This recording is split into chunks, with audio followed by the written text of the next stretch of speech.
Kia ora. Hello, everyone. It is exactly 12 noon, and we are kicking off our webinar, our third and final webinar in this series. So I'm just going to blab for a minute while we let other people join in. So hopefully everybody's having a good Wednesday. If you're in Auckland, you know it's gray and wet. And if you're not in Auckland, congratulations. That's all I have to say about that. I'm going to start, excuse me, sharing my screen so we can get kicked off here shortly. Nice. And now everybody's going to see what we're going to talk about. So what do you think, Renee? We've got 12:01. Do we kick off or we give one more minute?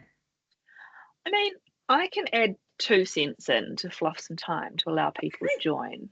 Great. Because when you and I were preparing for this webinar and talking about time-saving hacks, the number one thing we spoke about was not doing this webinar because that would be a time-saving hack purely because I listen to these webinars whilst I'm walking to work, whilst I'm on the bus, if I'm flying somewhere, and all I could think of was, Gina, it might be you and I talking to each other because others might do this as well.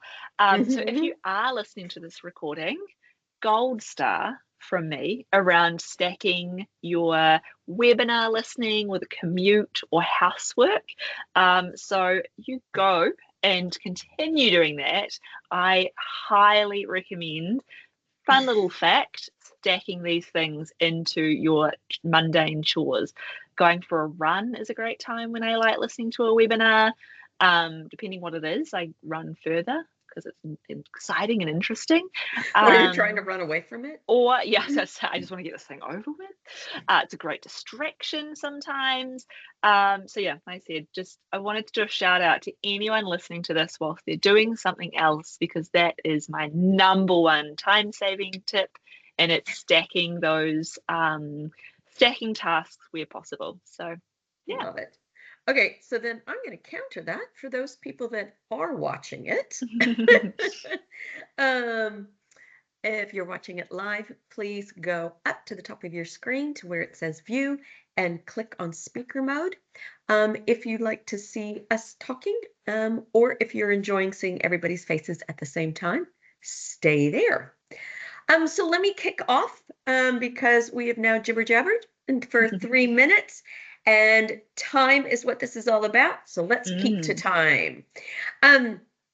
So it is my pleasure and honor to be hosting the third and final ResBook Presents webinar today with Renee Goodsell, the General Manager of Tomahawk.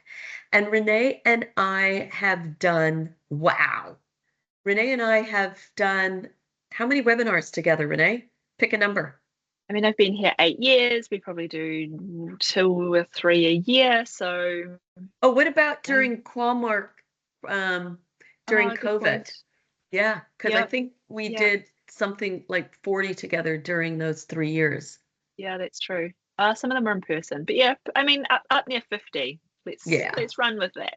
Let's run with that. Let's run with that. And so Renee kind of preempted one of the things I was going to say, and that is that Renee has been with Tomahawk now for nearly 8 years. Before she arrived at Tomahawk, she was always in something to do with tourism, whether it was in hospitality, helping run a hotel. She was with Mitchell Court for 3 years, Sedema Hotel for 4 years, which is where we snatched her from, and she has been with Tomahawk for the last 8. And Renee is the perfect example of somebody who has tourism in their blood and is passionate and driven in her career. She started 8 years ago as a marketing executive, and over those 8 years grew to be the general manager. And she runs the company day to day. And so I am thrilled to be doing this webinar with you, Renee. Thank you, and thanks for inviting me along. Always a pleasure. And you are the pro at time-saving hacks, and you're always reminding me to stick to schedule and to stick to process. So let's get straight into it. What we're going to be covering today, which we hope everybody gets great value from, is identifying and prioritizing those time takers. Yeah. So actually looking how you spend your time. Then we're going to look at some a tool or two and some hacks. And then we have a really cool takeaway for everybody. So let me stop talking and get straight over to you, Renee, and identifying some time, how that time takers work. Yeah, definitely. Sounds great. Before we do kick into this, I have a general rule of thumb when looking at my emails. And I don't know about all of you, but emails are a primary source or a primary channel of comms for myself. And it's a really fun, I love gamifying stuff. Love gamifying work, love gamifying life. You've got to have fun. If you're not having fun, you're doing it wrong. So a great way that I love gamifying my emails and inbox is I've created a rule, didn't come up with this rule myself, read about it somewhere else, that I only read my emails twice. And people will often say, pardon? You only read them twice? And I said, yep, twice. Obviously, there's exceptions to the rule, but this is a general rule of thumb. The first time I read that email, I prioritize it. I identify, is this a today email? Is this a right now email? Or is this actually something I can come back to and I can schedule, which we'll talk more about shortly. The quick win emails are great for those, oh, look, I just need to get that off my plate, because if I come back to it, it's actually going to take me longer. So those are great. You might read them just once. The second time you read that email is when you're actually going to engage and reply to it. And that's when you can spend time, get into the nitty gritty. And in some instances, it might just be hey, I've acknowledged your email and I'll come back to you within X time frame. So that's my general rule of thumb, read an email twice. And the reason I find that really important is, if Gina, you'd pop that back up. Absolutely. Is there are 4 quadrants or 4 areas in which activities often fall into. So I love this diagram. It's not only colourful, but it just really clearly outlines the 4 quadrants so easily. So quadrant 1 is urgent and important. Quadrant 2 is not urgent, but important. 3, urgent and not important. 4, not urgent or important. And I'm going to share some examples, because you might be like, well, all of my tasks fall into quadrant 3 or 2 or 1 or 4. And it's so often to take on board other people's perception of what those tasks are as well. And you might have someone saying, someone in housekeeping might say, I don't have enough linen, I don't have enough linen, I don't have enough linen. Where does that fall? You might have someone else say, hey, I really need to book my flights. I want time off next month and the flight special finishes and I need that leave approved. And they might be really stressed and anxious about this and passing it on to you. And it's really important not to take on that and be like, hang on, where does this fall in the 4 quadrants? So I came up with some examples that might be more activity, tourism based that you might be dealing with on a day-to-day basis. Gina, I'd love to hear any examples you may have. And then I'd love to put it out to the floor and say, what examples do you have that fall into 1 or 2 or 3 or 4 that you actually put into quadrants where they should be in different places? So like I say, keen to get interactive on this one. So quadrant 1, important and urgent. These ones you do first. A great example of this is you might get a call, 8 a.m. It's your tour guide. They're calling in sick. You've got a tour arriving in an hour. 15 people are about to rock up. You need to suit them up. You need to get the kayaks ready. You need to get out on the water all within an hour, and you've got no guide. It's probably quite important to get those people arriving and all prepped and ready, and it's pretty urgent. So I think that's a really good example of an important and urgent. A not so urgent but important example is scheduling an Auckland sales trip to do sales updates with agents and doing an update on a new product or offering that you're taking to market for the upcoming season. It's important, very important for your business, but it's not urgent. And these are ones that you want to be scheduling, you want to be planning these, you want to be mapping them out so that they don't become important and urgent. Because the reality is that if you forget them or if you leave those ones, they do start to slip into quadrant 1 pretty easily. Yeah. So it's important to schedule them. Example for number 3, urgent but not important, would be some social media notifications. So this might sound bizarre coming from someone who heads up a marketing agency, but in reality, some social media is a distraction. So you think if you're an owner operator and part of your role, and we come to you and say, you should be advertising on social media, you should be posting on Instagram, Facebook, TikTok. Perfect, you're doing that. But now you're getting every notification for people who like, people who share, people who comment, and direct messages. If you were to separate each of those different notifications, they actually would probably fall into different quadrants. So if I'm getting notifications for Sarah liked your post, Sarah commented, yay, it's important to know because you're getting good engagement, but you don't need to be notified of that in real time. So a great hack for this, which I've done myself, is manage the notifications in the settings. Turn the notifications off your phone. It's a bit of a shift, and I've just recently actually changed this for my Messenger, and it's taking a while to adjust to, because I'm like, oh, I didn't get a notification, and then I jump in there, I'm like, oh, there's heaps of messages, but I'm jumping in there in my own time. I'm jumping in there when I'm ready to go and address and respond and engage with those people. So again, it's about taking those urgent but not importance and putting them into quadrant 2, scheduling them into your day, you taking control of those. So it's a really good example of that one. Not all notifications on social media are equal.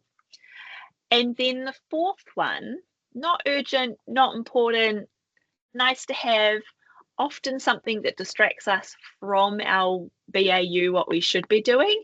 First one that came up for me, but I didn't feel like this was maybe applicable to everyone, doom scrolling. Picking up your phone when you should be replying to that email that you've scheduled in quadrant 2 and getting sucked down Instagram. Thankfully, the 9-month world cruise has now come to an end, so I don't get sucked down a rabbit hole following TikTok content on that cruise. Except for that now there's a year-long one that just launched yesterday. I know, I do know. I need to talk to you and John about this. But it is something that we do spend a lot of time doing. So doom scrolling is one for quadrant 4. So my inbox that often has not urgent and not important, I subscribe to a lot of newsletters. And so a lot of times what happens is, because they're fun to read and interesting, I'll read some newsletters instead of prioritizing. And then before you know it, even though it's really important for me to know what's happening, maybe with Tourism Fiji, but it's not urgent. It's not going to affect our day immediately. It's not something that can instantly help our customers. So newsletters are definitely part of my not important and not urgent that suck my time. Yeah, I have a great hack for that. We can talk about it later if you want. Because lots of times anyway, your webinar, that's great. So good. Gina, do you have any other examples? Does anyone listening to this live have examples, especially for that quadrant 4?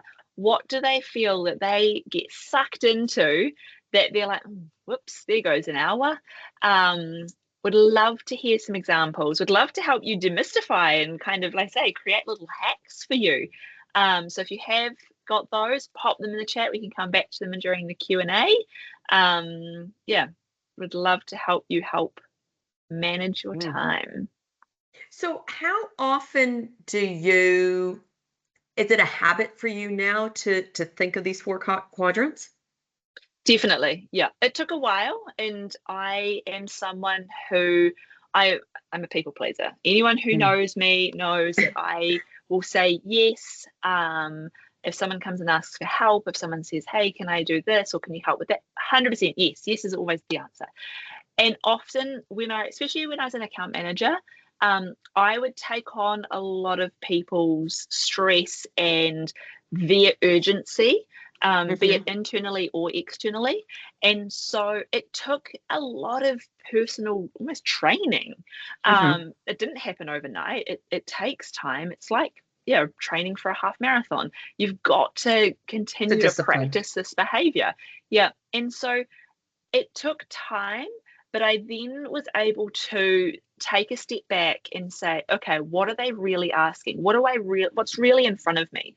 And that's where I introduced myself to that reading the email twice as well, because it allowed me to come at things with fresh eyes and not just react because it was in front of me right here and now. It's cool, I know that that's there, but this is the time that I'm going to address it. It also, I feel helped me give respect to the task at hand. And I know that sounds a bit woo-woo, but everything deserved my attention in its full. I shouldn't give a task half my attention. That's not fair on the task or the person or the project. So that's where it really started to play an important part, is that for me to do my best work, I actually need to follow this. Yeah. So we have to remember, do first, schedule, delegate, don't do. Do first, schedule, delegate, don't do. Okay. Yeah. Beautiful. And honestly, pen and paper became I'm old school. I've always had pen and paper and notebooks and diaries, but lists, and I know it sounds cliche, but they really do help.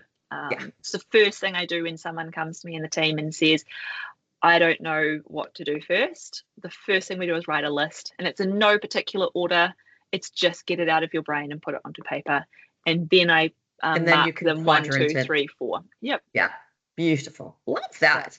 Okay. Let's move on, because you've got all sorts of other hacks that you want to share. Definitely. This is my favorite. I think I talk about Calendly until the cows come home. We don't have cows at my home, so therefore I talk about the Calendly a lot.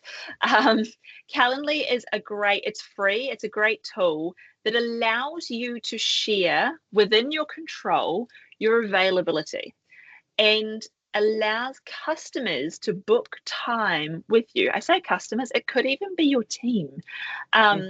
What I love about this is in our email signatures, we use HubSpot, and we have an equivalent of this. And what I love about it is I might be going backwards and forwards with a customer a couple of times. We might have gone back and forth on a couple of emails, and I might turn around and say, do you know what? We could solve this in a 15-minute phone call. Instead of me saying, are you available at 10 a.m. Tuesday? And they come back saying, no, I'm not available. I'm available 10 a.m. Wednesday. And I'm like, I'm not. How about 10:30? And you end up going backwards and forwards trying to organize a time to meet. I can turn around now and say, hey, do you know what? Here's a link to my calendar. Check it out and just book a time that fits with your calendar. And that's great for B2B. Makes sense. And a lot of people have said, well, how do I take this into my business as a tourism operator dealing B2C? Again, same model applies. So often a customer might have questions before they book with you. So if you think of the 5 stages of travel, and we're in that planning phase, and during the 5 stages of travel, in that planning phase, they're doing research with other businesses. They're also doing research on your business and possibly coordinating with other people. So if you can be the business that takes away that one piece of friction, and that's going backwards and forwards over email 10, 15, 20 times to get those questions answered, and you can jump on a call with them at a time that suits them and make it easy, it's a win.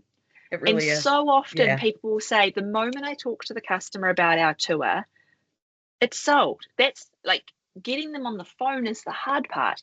So this eliminates the barrier of trying to get them on the phone. And that's what it's about, right? We're in Yeah, tourism.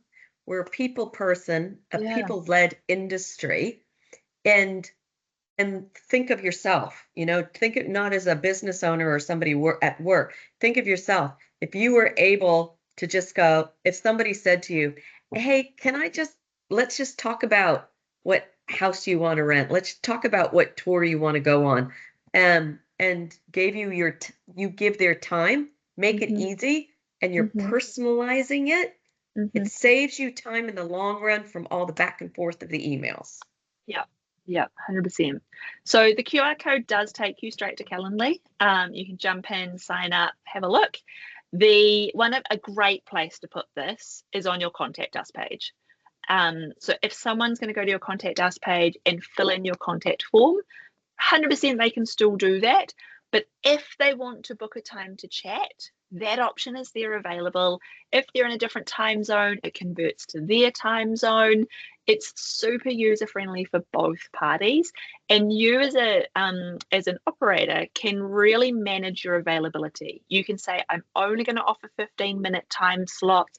I'm Mhm. only going to be available between the hours of let's say if you're in accommodation, checkouts at 10, you might say between the hours of 11 and 1, for Mm. example. So between checkout, check-in.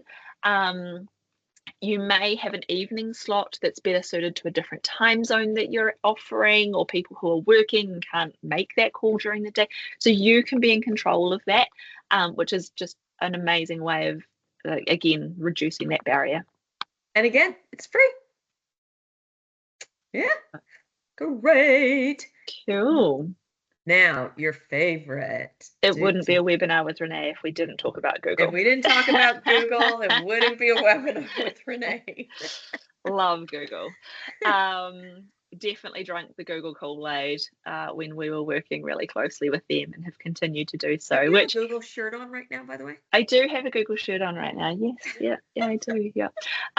We also have, which I feel like I should have prepped Michelle and Gina for. We've got some Google swag in the office that I'd love to give away, actually. Yeah, surprise. So since since 4 of you have joined for this webinar, Michelle, I've got 4 tote bags, and perfect. I'm going to give those to you, Michelle, or I'm going to share those with you, and you can send them to Keith, Sarah, Stay, enjoy. So yeah, fire through your details in the chat, your address. If we haven't got that already, I don't think we do, Michelle, let me know. But fire your address through before you leave today, and we'll get those carried out to you all this weekend. So Get 5 so I can have one? I'm joking. there is a 5th one here if you want it. They're actually really cool. I love a good tote bag. I love a good Google swag. So it's a win-win. Yeah, so like I said, Nice. that through. But again, Google, fantastic. Hi, Janine. I was like, I'm not sure who this is. This actually came out of our Callmark workshops, this hack. So COVID is to thank for this hack. Not that it's to thank for much, but this is definitely a hack that I love. And one of our biggest questions that we would get from customers is, how do I log into, where do I find, is there an easy way to put everything in one place? I get really lost trying to find my accounts and passwords and all of that fun stuff. Or I changed computers and I've got no idea where everything is now. So what I love about Google and Google Chrome is that you can log into the browser. So my recommendation is to set up a generic email address that you use on a regular basis. It's tied up with the business. Mine, as an example that I've set up today, is renee@tomahawk.co.nz. That's my profile. I log in, I create the bookmark bar, and I'll share in a tick, I've created a bookmark bar that then has folders. And within those folders, I then have all of the applicable bookmarks to places that I need to go. We have a password tool that we use, but before we had that password tool, I actually save all my passwords to Chrome. IT would probably shoot me if they heard that, but I do. And I don't use the same password for everything, so give me some credit. But I do save the passwords to my Chrome browser. What I love about this is because I travel quite a bit, it does mean that if I need to log in anywhere, I can log into my Chrome browser and automatically everything is there. So I could be on a different computer, and it's just magical. So I'm going to share my screen and show you what I'm referring to. So my work one looks a little different to this because I've got lots of different areas, but I was trying to put my hat on, past life hat on, and what would be helpful for me or what would be helpful for you. Obviously those listening later at this point, it would probably be helpful to have a look at your screen, or Michelle, maybe we can take a screen grab of this and pop it into the email. But I kind of broke down some folders that I'd probably use on a regular basis. One being people, HR type things, one marketing, which makes sense. You're talking to a marketing company right now. Operations, day-to-day, what you're using, and finance. So those felt like some good chunky areas that you might be visiting on a regular basis. So under people, I've got things like Seek and an HR tool. Helps with payroll and all of that fun stuff. You might have some other HR tools. In here, you could have links to onboarding documentation, induction notes, things like that. Anything could come in here. ResBook comes somewhere else. Okay. One moment. Marketing, same sort of thing. But what I love about this system is I can have folders within the folders. So under marketing, I'm going to have Google. And in Google, we've got Google Analytics, Google Tag Manager, Google Ads. We've got Meta in here, or Facebook. My website. Again, that's a common one we get sent emails. I can't remember how to log into I can't find the URL for my website CMS. Bookmark it in here. Perfect place to have it. In here, you click on it, takes you straight to the to the CMS login. Operations, we've got ResBook. So this is where you can have Werewolf, Yonder, ResBook, any of the ResD, any of those tools that you are using for day-to-day operations. And then finance, things like Xero if you use Xero, whatever bank you use. The other really cool thing is you can rename all these if you want to. And a great example, Seek was a really long name. They take the meta title just by default. And so I renamed that Seek because that's all I need to know when I go and find it. This is probably my biggest time-saving hack in my time that I've been using it. And it's amazing for when I am traveling because if I don't have my laptop handy and we need to log into something, I can just log straight into the browser from up here, top right. Once I've logged in, everything I need is at my fingertips. I've just recently switched laptops. It would have been a nightmare if I didn't have all of this set up. So it just made the process so much easier. If you're not sure how to save a bookmark, which again, we do get asked this, if I was to put stuff, for example, and then I press the little star on the right-hand side, I can select which area I want to put this under and then rename it, I was talking about before, and done. And that's as simple as it is to bookmark things. The other area I do use, which I might be deviating and I'm aware of time, so I do apologize, I'll be really quick, is adding shortcuts so that whenever I open my browser, this is the first page that loads. So anything I use on a regular basis, that is added as a shortcut. So I don't have to then go into the bookmarks as such. So in here I have HubSpot, for example. I have ClickUp, our project management tool. I have, our accounting tool, Xero, because I know that on a daily basis, I go on into those every day. Whereas the ones that are less common, I pop up here. Yeah. So that is my Google organized. It makes such a difference when trying to find things. Yeah, and like I said, the biggest thing is when I'm having to jump between computers or laptops, it's all there. Well, Yeah. so I'm just learning how much more I could do myself. And I know Michelle would love for me to set this all up because she's kind of like my go-to going, Michelle, where can I find X, Y, and Z? I just learned how I can create those shortcuts and those folders also. So thank you very much. Okay, let's get back to the presentation. Let's see if I'm going to be able to make this work again. I did, go me.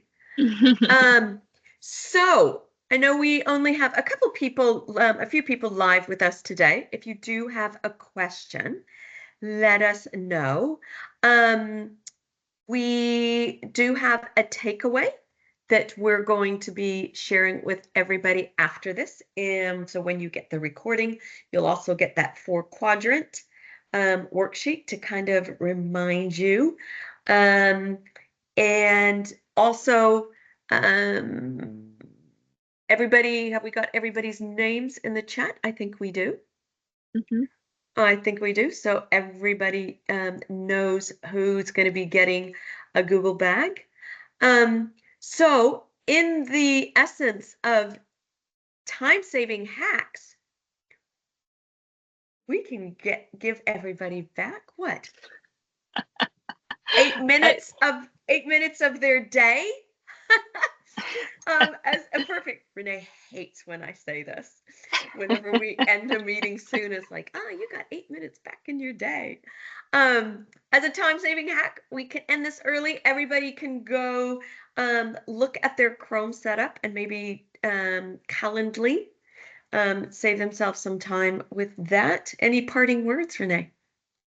Just have fun. Honestly, Yeah. like I said, make sure that during the process you're having fun and making it easy.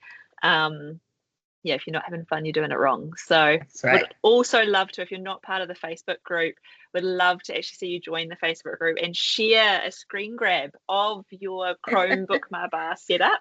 I'd love to geek out with you over that.